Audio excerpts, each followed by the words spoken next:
Hi, I'm Dr. Tanya Gilbert, and you're in the moment with Dr. Tanya.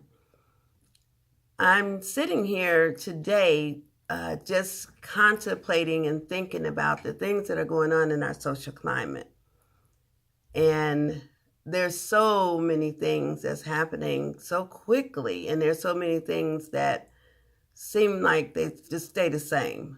Like right now, the things in our media, all about the sexual abuse, the family that has had 12 children and they're holding them hostage. There's all kind of things that's happening, and we all respond to those things differently, even if they're not about us personally. You're still affected by it, and I would like to get some feedback from those of you out here. Uh, Tell me what you're thinking and what you're feeling about the social climate today, where we are and where you are, and how you may be responding to it. I have some folks around right now here with me today that I would like to ask for some feedback from them, and anybody that's in the area of the sound of my voice. Maybe you can respond on my Facebook or YouTube. So let's get started. What do you think about the current social climate? So, yeah, me personally, I tend to avoid the news because of Mm-hmm. the climate is just you just hear so much negativity, Mm-hmm. and for someone who does deal with you know mental yeah mental illness, whether that's depression or anxiety, Mm-hmm. it's just really it's just really depressing to always hear about how the government Mm-hmm. shutdown Mm-hmm. or Donald Trump. Right. It's you know overwhelming. yeah. Yeah, with the political things that's going on, Mm-hmm. like you say, the current president, and Mm-hmm. the government shutting down, and you think about how do all these things gonna affect me? Where am I in all of this? Mm-hmm. Right? Yeah. Is that what you're saying? Mm-hmm. Yeah, it's really difficult. And you say people with mental illnesses are affected by it, but I also think the stress and anxiety, just the fear from not being sure what's going to happen next, Yeah. also cause folks to have more intense emotional responses, Mm-hmm. which could take folks over the edge to have some type of mental or emotional breakdown. Mm-hmm. You know, same thing with the shootings and all of that. I believe a lot of that is just from being overwhelmed, media overload, uh, appearing like nobody cares in your life about you or anything around you, and you're in the room with 10 people and they're all going in 10 different ways and nobody's communicating. So I think that's huge. Mm-hmm. Mm-hmm. Definitely. And how would you how would you advise people who struggle with um, the DACA situation, of the fear of also not Mm-hmm. knowing when you are going to leave, or how Mm-hmm. much time you have with your families? Yes, that DACA situation is just like, it's almost like a emotional terror. Mm-hmm. We talk about the terrorists and the guns.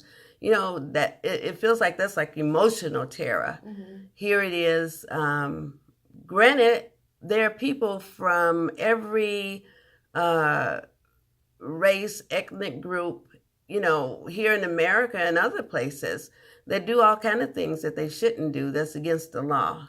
Um, and to point out, to target just a certain group of people Mm-hmm. and say, okay, you have to leave our country because you're not welcome, you're not wanted, because you don't have the documentation, um, is horrible. Mm-hmm. And again, like I said, it's emotional terror. How these people are supposed to manage. Mm-hmm. Uh, like the guy has been here for 30 years. Perfect citizen, better than a lot of American citizens. He pays taxes, he's doing everything. But he was just stole right out of the nest of his home and his children. And I think that's really, really horrible. And again, it's like emotional terror, and it's like also holding a whole group of people hostage emotionally because they don't know where they're going to go next. And it's also affect Americans because they have relationships with these people as well. And then how does it affect Americans when they're going into these other countries? And this is how we treat people. Yeah. Definitely. And do you have any resources on how to manage, emotional terror in general, whether that's, the fear of being deported or, or just like abuse, whether that's physical or emotional? Well, what I would truly suggest to folks about what we're calling emotional terror is the fear of not knowing what's going to happen to you or your loved ones. And therefore, it causes a lot of intense anxiety. It causes a lot of intense depression. And I would say, try to stay in the moment and not already out to the end of whatever the outcome may be. So try to stay as close to the current possibilities and then use that to try to process your way out of or into whatever that may be happening. To get yourself prepared either way. Prepare yourself for the thing you don't know, because if you don't know what's going to happen, there's possibly ways you can create the outcome if you don't become so overwhelmed with the fear of what the outcome could be. Okay.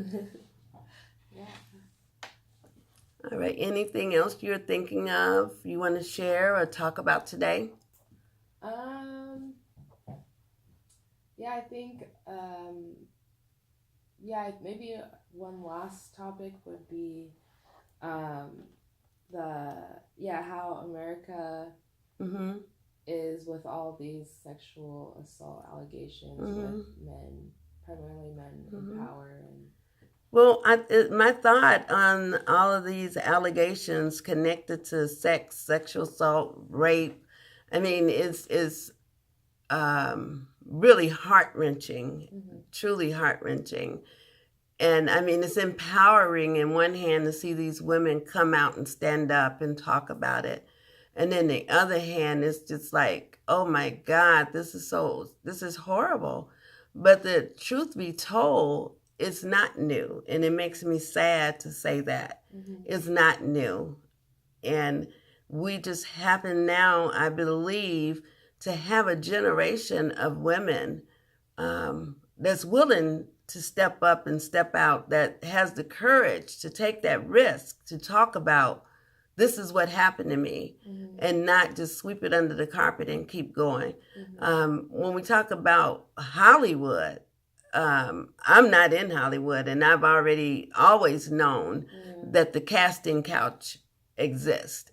In my line of work, I've met with quite a few people that have had experiences in that area, and not wanting to be blackballed from the work, their art. They'll go along with it and be assaulted, or raped, or they don't say anything. And then that predator gets to continue that behavior.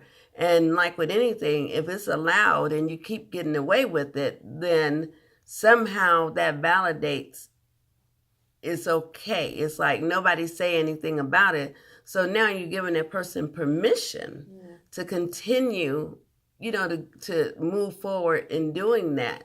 So for every one person that allow a person like that to do it, no matter if they're rich or not. See, it's coming out now because they're pointing out all these high-powered rich men, that's in the media or somewhere in places of power, positions of power. But if you look in the house of the little girl that's down the street, she's been being abused or raped by, her cousins, her uncles, her brothers, her father, So you're not hearing about those because that's your regular everyday people. And that's where it's happening the most. It's happening in the public, but I don't know how many doors, if you knock on it in the neighborhood, you'll find out that these girls are going through sexual assault on some level. Yeah. Like I say, be it molestation, be it, rape, be it harassed, being talked to. I remember being a girl at 16 walking down the street and men screaming out the car at me. And, it was very uncomfortable because you didn't know if they were going to scream and come after you or, it didn't matter. But, just something like that. That's sexual harassment, And so women have had to deal with sexual harassment since probably as long as I can remember and as long as most folks can remember. I'm sure if we were to go back, into time anywhere. Yeah, since the existence. Yeah, since the existence, Yeah. Women have been used, using their body or use their body for something that they didn't want or they weren't willing to let happen. Yeah. But because women power has been misguided and misdirected. I don't want to say women's power was taken away. I'm going to say women's power has been misguided and misdirected. Therefore, it leaves women feeling powerless. And you have to stand up, and decide, like, these women that are bringing this up on the media, enough is enough. Yeah. You're going to stand in your power and you're not going to let this happen anymore. And I know I don't want anyone to feel like we're ignoring that it happened to boys. Yeah. I did a research paper, on abused boys. And I'm not excusing anyone out of this behavior, but some of these abusers, the perpetrators, of the assault, some of them were abused boys. And it doesn't excuse their behavior, but I'm just saying they need help too. Yeah. And maybe that's, where to stop. That's how you can break the cycle, with some of that. Some of these guys that are perpetrators of this were either abused or bullied or something when they were growing up as young kids or young men or just various reasons. Again, it doesn't say it's okay for them to do this, but they weren't born in the world doing it. And something happened somewhere, to trigger that kind of behavior in them. And I think it's our responsibility as a society to put them in check too. Yeah. Not just point the blame of you did this, you did that.